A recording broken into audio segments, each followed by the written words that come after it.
Hello everybody, it's I, WebFox, and welcome to Fit to Read for January of 2015. Starting off, we're going to go over from IDW, Godzilla, Rulers of Earth, issue 20. Picking up where the last issue left off, Godzilla and Mega Gyrus are in a bit of trouble now that the trilopods have landed. Turns out the alien leader has been bothering everybody for the last forever is actually more of a minion to the emperor of his species. And he has his own plans for the Earth, and he's not holding back. Not much kaiju action going on here, but what there is pretty good. We're going to see a fresh kaiju, freshly made by the fine folks here at IDW, and he's up against Godzilla and every other monster there is. Quite a few interesting abilities that they show off here, which I'm not going to spoil right now, but I will in the next issue. Lots of action, but I sort of wish there was more. There was sort of not enough people talking and not fully concentrated on kaiju action. So next issue would probably be more, but we're coming up to a major climax since they just revealed that issue 25 is going to be the last of this series. So I can't wait to see how it ends. And now moving on to DC, it is G.I. Zombie issue 6. First off, I just want to say that I love this cover. There's sort of a map of North America with target sites. Right above that is an atom bomb with other bombs going off around it, and a guy being vaporized. It is so beautiful, but disgusting in the same way. Anyway, picking up where we last left off, good old G.I. Zombie is now inside of the enemy base, where he's doing his G.I. Zombie thing. Has a couple of laughs, kills quite a few people, and, well, things just sort of slowly move on. This is something that you will really only appreciate in trade, because reading it issue by issue is almost like reading a strip from a newspaper where the strip only comes out on Sundays and you have to keep getting it every week to get at least the story going on. Artwork varies. Close-ups, it gives you a very fine detail on people's faces and such. Like, it was so good, like back in issue 1. But in distances, it's very sketchy and colors just isn't quite right. The environments, though, they look pretty well. I'm reading this because it has zombies, but I'm sort of sticking to it because I like the characters and I'm kind of interested to see what they're doing with the story. And I gotta say that this cover here, I really do love, so this cover alone is going to keep me reading issue 7. So, can't wait. Just too bad this is on DC's cancel list now. Well, sticking with DC, we're moving on to The Flash, Season 0, Issue 4. I am in love with The Flash TV show, and now I'm actually starting to catch up on the Arrow show, which I'm enjoying quite a bit itself.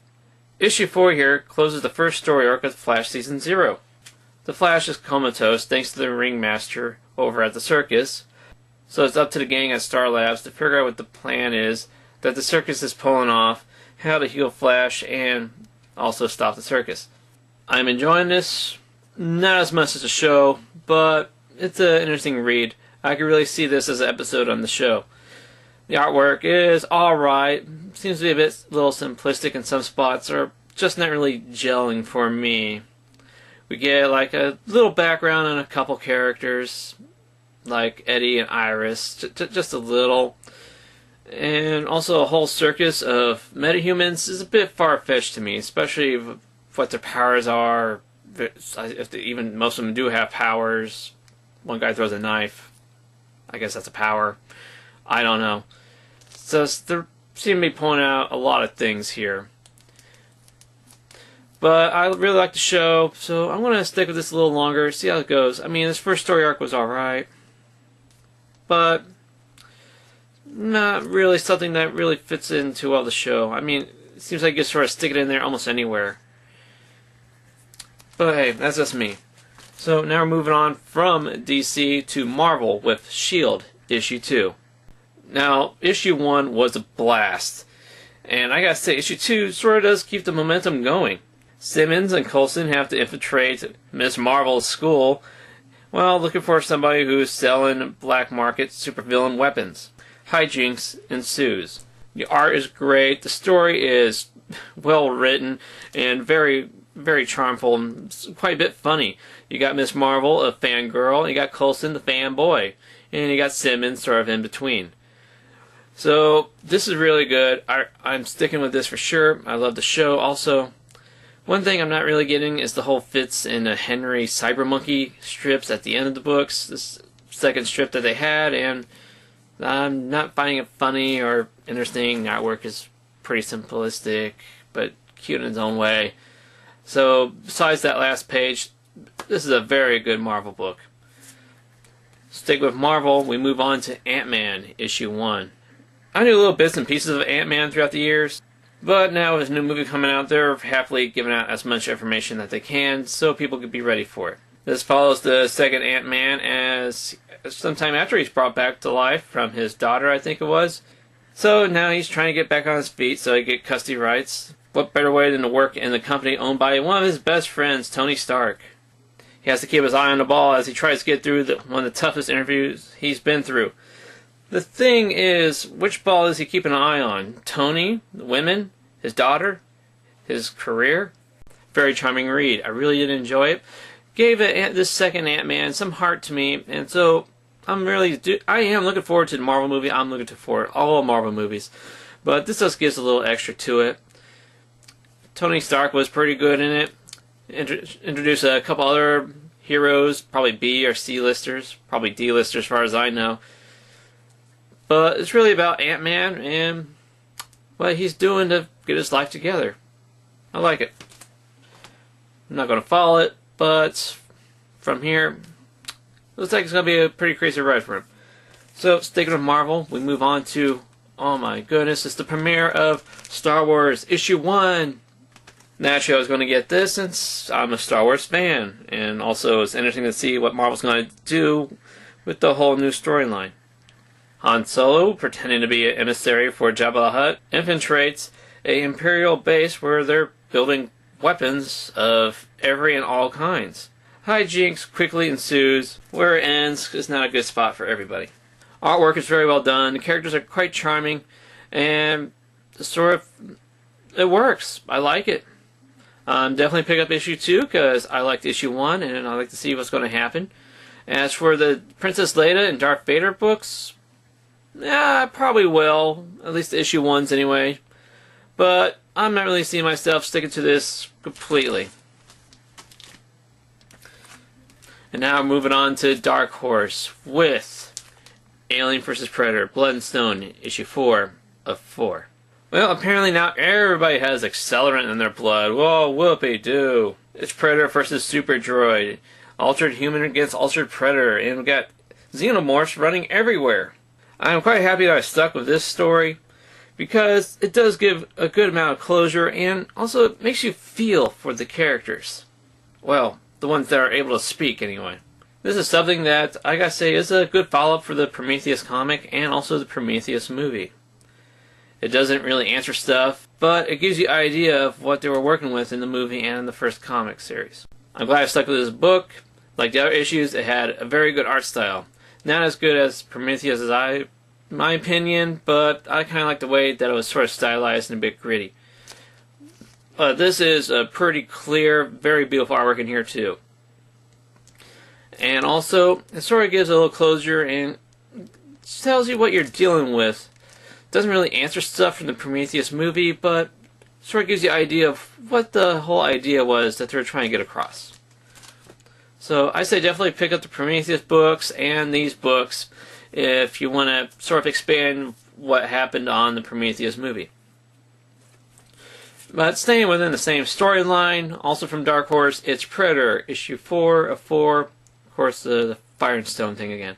Whoever asked for a Engineer versus Predator fight? Well, that's just stupid. Like the other issues of Predator, the artwork looks like it's drawn by a 4th grader and colored by a 5th grader.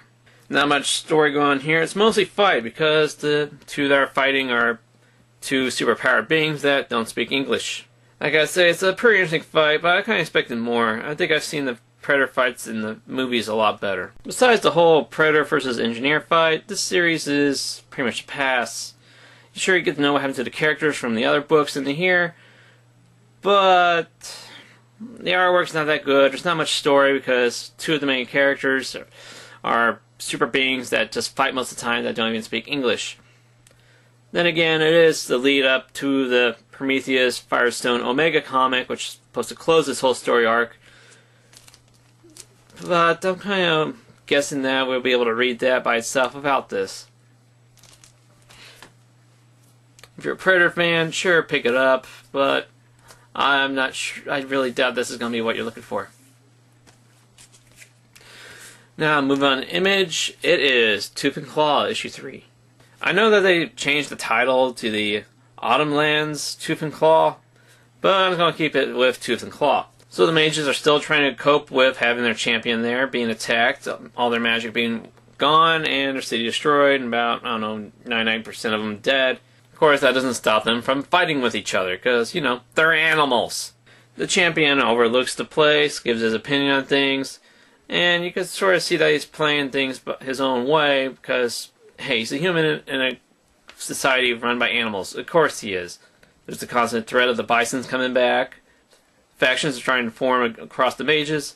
And a helpful trader from out of nowhere pops up and says, "Hey, how are things?" Like the other 2 issues, if you've even read them, the artwork is quite good, and the story is very interesting.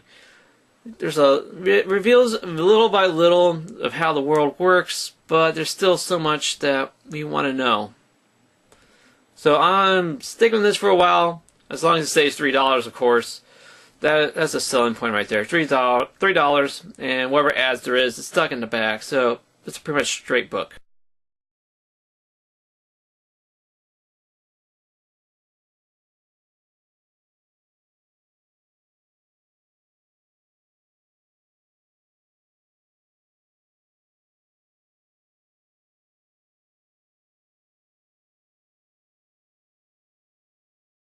And so we move on to my favorite from Archie. Of course, it's Sonic the Hedgehog. Sonic the Hedgehog issue 268 is part 1 of the Champion's story arc, with the actual introduction of Breezy and Honey the Cat. Characters from all across the Sonic universe is getting in here for a fight of their lives for a Chaos Emerald. Look around this issue, you see a few little Easter eggs. Artwork is pretty alright.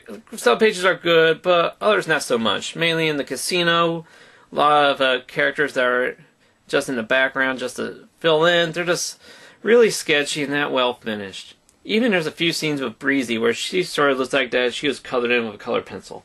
Bit of artwork issues here, but the writing is very good. We get introduced to 2 female characters that has been seen in both TV show and in the video games. Now they're finally in the comics.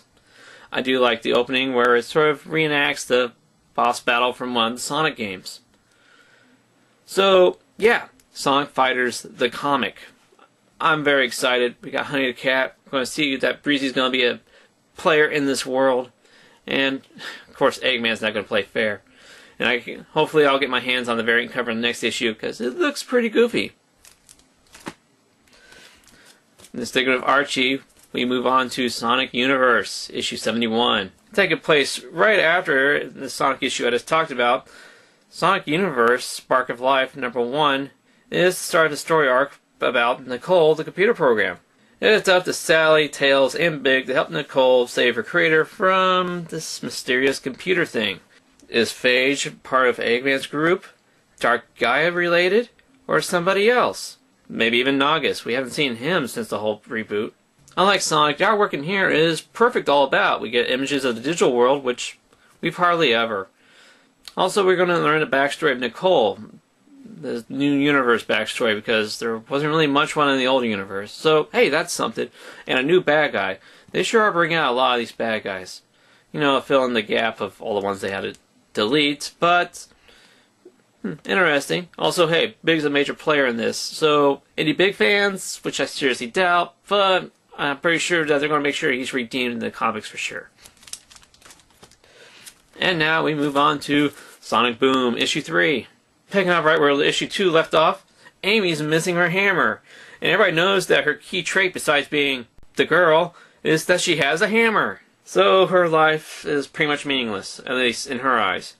It's up to Sonic, Tails, and Knuckles to look for Amy's hammer all across the island, while it's up to Styx to keep Amy preoccupied by trying every other weapon under the sun, each with its own disastrous effect.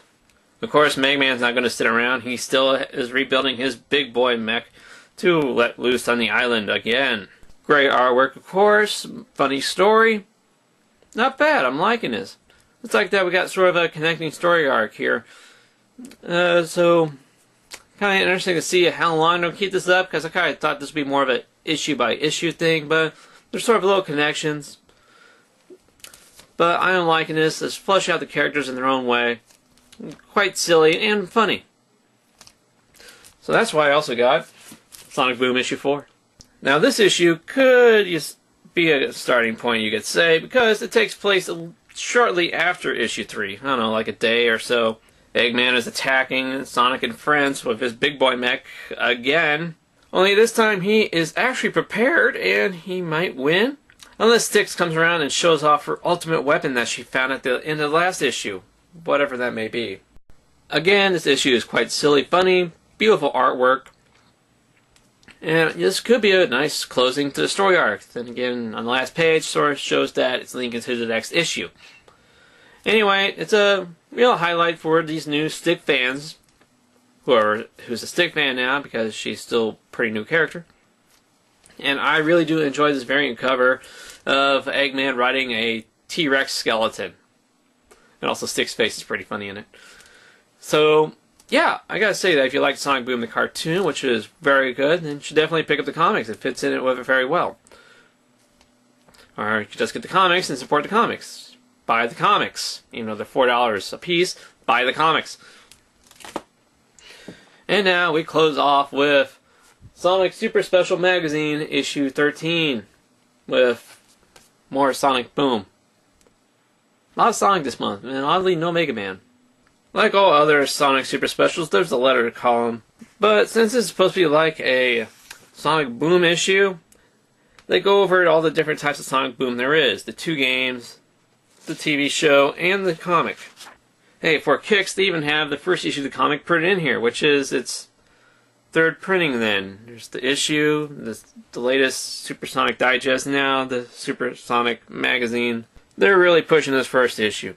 Well, I really do like the first issue, and I've been enjoying the TV show quite a bit, but this is starting to get a bit much. Even the off-panel artist in his little column just pretty much talks about Sonic Boom. There's a page giving a little detail about the next Sonic and Mega Man crossover, Worlds United. You get the first part of Shadowfall story arc. We also get the issue where Sonic finally loses control, becomes the Werehog. We get the first part of Scourge Lockdown, and the first part of The Chase. And the back of the book is the lovely interviews. This time with Rick Bryant, inker to the Sonic comic books. Like the Supersonic Digest and some of the art magazines, this is pretty much just reprints with no extras. I mean, you got the letters, and you got the column or two, and the interview in the back, but there's only one pinup page in here, and the rest is just reprints. Like, this is the 3rd different type of printing for the first issue of Sonic Boom, besides the comic and the digest. I gotta say that, sure, for new fans, or really hardcore collectors, like I guess I'm starting to become since I'm still getting them, it's a must-get, but for average guys, just reprints of issues from not too long ago, some really not long ago. But next issue looks like they're going to be talking about the Worlds United crossover event, so of course I'll be getting that to see what happens. I just hope that they bring in some more stuff. I don't know, like fan art, maybe more interviews and such, pin-up stuff, I don't know, games, I don't know, something. Or at least bring those back in the digest. There was so much extras in those first 2 or 3 books. And now they're pretty much just reprints of issues with a few extra pinup pages than what's in the magazine. So that was Fit to Read for January. And just to let you know that, yeah, over here, the Henchman, number 106, did come out this month in some stores. Thing is, I got this one back in October of last year. And also, I haven't actually read it yet because it's an autographed copy, so I'll just keep it like that. I'll get around to pick up a regular issue, and then I could actually read that, because I really did enjoy Henchman issue 1. So, I'd like to see how that book goes. Local artists, you gotta support them. Check out Henchman/Henchbot from Robot Paper. Yeah. So, thank you for watching. This is a long one, but it's a lot of books. It was a long month. Many more to come, except for February. It's missing a few days, so it'll be a bit shorter month. Okay, thank you so much. Bye-bye.